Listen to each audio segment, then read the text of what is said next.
안녕하세요. 양의 주식 할기 구현 CFA입니다. 오늘 아이렌 딱! 재무제표 빠르게 가보시죠. 이 회사를 단순히 비트코인 채굴 기업으로 보면 분석이 너무 얕아집니다. 반대로 이제 완전히 AI 클라우드 기업이 됐다고 봐도 아직은 너무 빠릅니다. 아이렌은 지금 비트코인 채굴에서 벌어온 현금 흐름과 자본시장에서 조달한 돈을 바탕으로 GPU, 전력, 데이터 센터 인프라를 먼저 장부에 쌓아두고 그 컴퓨팅 용량을 앞으로 AI 클라우드 서비스 장기 계약으로 회수하려는 전환기 기업입니다. 그래서 아이렌을 분석할 때 가장 먼저 봐야 할 것은 주가가 올랐는지 비트코인을 얼마나 채굴했는지가 아닙니다. 핵심은 이 회사가 AI 계약을 실제 매출과 현금 흐름으로 전환할 수 있는지입니다. 이 관점에서 PR도 세 묶음으로 봐야 합니다. CoreWeave, Navios, Applied Digital처럼 GPU와 데이터 센터 용량을 고객에게 제공하는 AI 인프라 기업이 첫 번째 비교군입니다. 테라울프처럼 비트코인 채굴에서 HPC, AI 호스팅으로 이동하는 하이브리드 기업이 두 번째 비교군이고요. 마라, 클린스파크처럼 여전히 비트코인 채굴이 중심이지만 전력과 데이터 센터 인프라로 확장하는 기업이 세 번째 비교군입니다. 이 비교에서 아이렌의 위치는 꽤 독특합니다. 아이렌은 마라나 클린스파크 같은 전통 채굴 기업보다 훨씬 높은 AI 인프라 프리미엄을 받고 있습니다. 하지만 코어위브나 네비어스처럼 AI 매출과 백로그가 이미 손익 대부분을 지배하는 완성형 AI 클라우드 기업이라고 보기는 어렵습니다.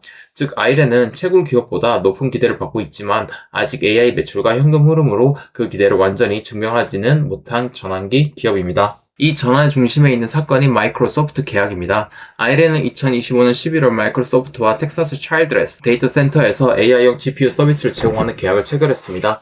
계약 기간은 평균 5년이고 총 계약 가치는 97억 달러입니다. 숫자만 보면 엄청납니다. 아이렌의 2026년 3분기 누적 매출이 약 5억 6,980만 달러였던 점을 생각하면 마이크로소프트 계약 규모는 최근 9개월 매출의 약 17배 수준입니다. 여기서 바로 흥분하면 안 되는데 이 계약은 한 번에 전부 매출로 잡히는 구조가 아니라 서비스가 여러 트렌치, 즉 여러 묶음으로 나뉘어 순차적으로 제공됩니다. 마이크로소프트는 각 트렌치 서비스가 시작되기 전에 해당 단계의 계약 금액의 20%를 미리 지급하도록 되어 있습니다. 그리고 아이렌은 실제로 해당 트렌치의 서비스가 제공되고 고객이 수락한 경우에만 그 금액을 RPO와 매출로 반영합니다. 즉 97억 달러 계약을 체결했다고 해서 그 금액이 바로 회계상 수주잔고나 매출로 돌아오는 것이 아닙니다. 앞으로 실제 장비가 설치되고 데이터 센터가 완공되고 서비스가 인도되고 고객이 수락해야 숫자로 내려옵니다. 여기서 아이렌 분석의 첫 번째 질문이 나옵니다. 계약은 큰데 그 계약을 실제로 수행할 수 있는가입니다. AI 인프라 사업은 고객 계약을 따냈다고 끝나는 사업이 아닙니다. GPU를 조달해야 하고 데이터 센터를 완성해야 하고 전력과 냉각 조건을 맞춰야 하며 고객의 성능 기준을 충족해야 합니다. 그래서 아이렌에게 마이크로소프트 계약은 긍정과 위험을 동시에 만듭니다. 수요 리스크는 낮췄지만 실행 리스크와 자금 조달 부담은 훨씬 커졌습니다. 숫자로 보면 이 변화가 더 선명합니다. 2025년 기준 아이렌의 연간 매출은 약 5억 100만 달러였고 이 중 비트코인 채굴 매출은 약 4억 8,460만 달러로 전체의 96.7%였습니다. AI 클라우드 서비스 매출은 1,640만 달러 전체의 3.3%에 불과했습니다. 당시 아이렌은 아직 AI 회사라기보다 채굴 현금 흐름을 이용해 AI 인프라 선택권을 키우는 회사에 가까웠습니다. 그런데 2026년 CQ로 넘어가면서 변화가 보이기 시작합니다. 2026년 3분기 누적 매출은 5억 6,980만 달러로 전년 동기 대비 81.6% 증가했습니다. 이 중 비트코인 채굴 매출은 5억 1,150만 달러로 전체의 89.8%였고 AI 클라우드 서비스 매출은 5,830만 달러로 전체 10.2%까지 올라왔습니다. 특히 3분기 단독 기준으로 보면 AI 클라우드 서비스 매출은 3,360만 달러이고 전체 매출 1억 4,480만 달러에 23.2%까지 상승했습니다. 즉 아직 전체 구조는 채굴 중심이지만 AI 매출이 실제 숫자로 나타나기 시작한 것입니다. 문제는 마진입니다. 겉으로 보이는 직접 마진은 좋아 보입니다. 2026년 3분기 누적 기준 감가상각을 제외한 매출 원가는 1억 8,640만 달러이고 매출 총이익은 3억 8,340만 달러입니다. 단순히 보면 매출 총이익률이 67.3%입니다. AI 클라우드 서비스만 보면 더 좋아 보입니다. 3분기 단독 AI 클라우드 서비스 매출은 3,360만 달러이고 해당 매출 원가는 460만 달러 수준입니다. 감가상각을 제외하면 직접 마진이 86% 이상으로 보입니다.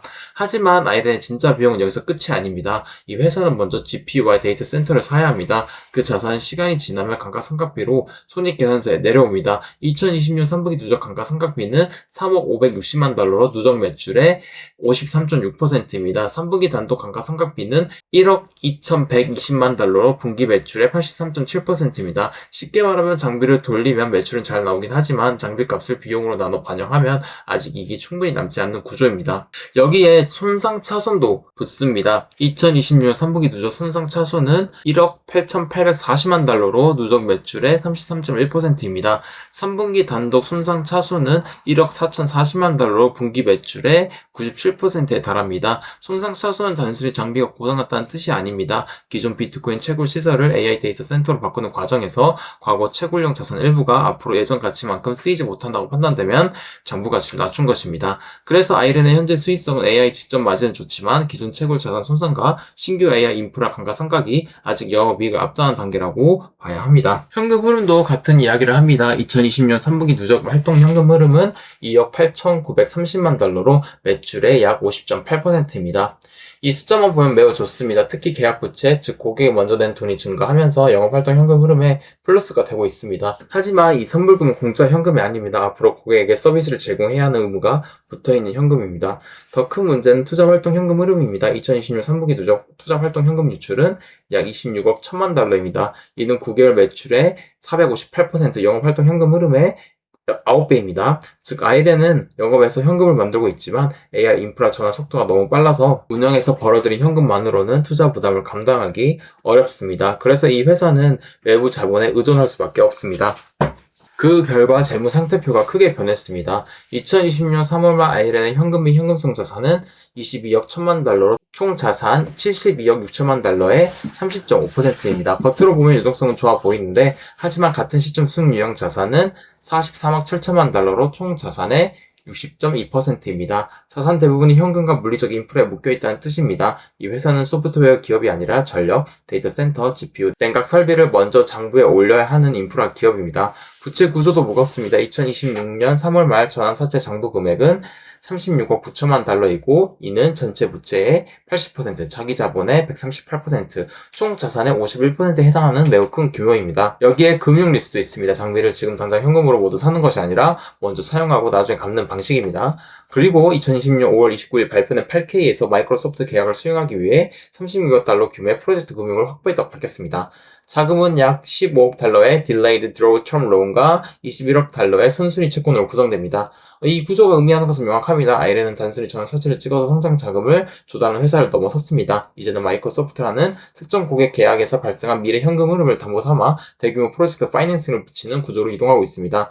이는 수요 검증 측면에서는 긍정적입니다. 금융기관이 프로젝트에 돈을 댔다는 것은 마이크로소프트 계약과 AI 데이터 센터 사업의 경제성을 일부 인정하겠다는 뜻이기 때문입니다. 하지만 동시에 DSCR 같은 현금 흐름 통제 조건이 붙습니다. 프로젝트가 충분한 현금을 만들지 못하면 부채 상환 여력이 압박받을 수 있습니다. 주주 입장에서는 희석도 봐야 됩니다. 아이렌의 보통주 수는 2025년 6월 말 약 2억 5,721만 주에서 2020년 3월 말 약 3억 4,098만 주로 증가했습니다. 9개월 동안 8,377만 주가 늘었고 증가율은 32.6%입니다. ATM 발행, 대규모 유상증자, RSU 지급 등이 모두 영향을 줬습니다. 회사는 성장 자금을 확보했지만 기존 주주의 지분율은 빠르게 희석된 것입니다. 전환사채에는 캣콜이부터 희석을 일부 줄일 수 있지만 이것도 정해진 주가 범위 안에서만 효과가 있습니다. 주가가 크게 오르면 그 이후에는 다시 희석 가능성이 남습니다. 또 하나 조심해야 할 숫자는 순손익입니다. 2020년 3분기 누적 아이렌의 순손실은 약 1,862만 달러이고요. 겉으로 보면 생각보다 손실이 작아 보입니다. 하지만 그 이유가 본업의 수익성 개선만이 아닙니다. 같은 기간 금융상품 및 실현이익이 5억 3,394만 달러 발생했습니다. 이는 누적 매출의 93.7%에 해당하는 금액이고 영업 손실의 4억 2,633만 달러보다 큰 금액입니다. 본업에서는 여전히 큰 영업 손실이 났지만 보유 금융상품의 평가 이익이 순손실을 크게 줄여준 것입니다. 이 이익은 아직 현금으로 확정된 이익이 아니기 때문에 반복 가능한 영업이익으로 보면 안 됩니다. 결국 아이렌의 현재 상태는 한 문장으로 정리할 수 있습니다. AI 수요 검증은 상당 부분 통과하기 시작했지만 AI 인프라 구축 비용과 희석 부담을 넘어서는 현금 회수는 아직 검증 중인 회사입니다. 마이크로소프트 계약, 엔비디아 관련 전략, GPU 인프라 확대, 프로젝트 금융 확보는 모두 긍정적입니다. 하지만 감가상각비, 손상차손, 대규모 캐펙스, 전환사채, 금융 리스, 주식 발행 희석은 여전히 무겁습니다. 따라서 아이렌을 볼 때 핵심은 5가지입니다. 첫째, AI 클라우드 서비스 매출 비중이 계속 올라간지 봐야 하고요. 둘째, 마이크로소프트 관련 트렌치가 실제 딜리버리와 어세턴스를 거쳐 RPO와 매출로 전환되는지 봐야 합니다. 셋째, AI 매출 증가가 감가상각비와 손상차손을 흡수할 만큼 충분한 마진을 만드는지 확인해야 하고요. 넷째, 캐펙스가 장기적으로 영업활동 현금 흐름과营业 현금 흐름으로 회전하는 모습이 나오는지 봐야 합니다. 다섯째, 전환사채, SBC, ATM, 주가 주식 발행 등 희석 요인이 어떻게 변하는지도 확인해야 합니다. 결론적으로 아이렌은 무너지는 회사는 아니고 이미 완성된 AI 클라우드 기업도 아닙니다. 이 회사는 비트코인 채굴에서 만든 현금과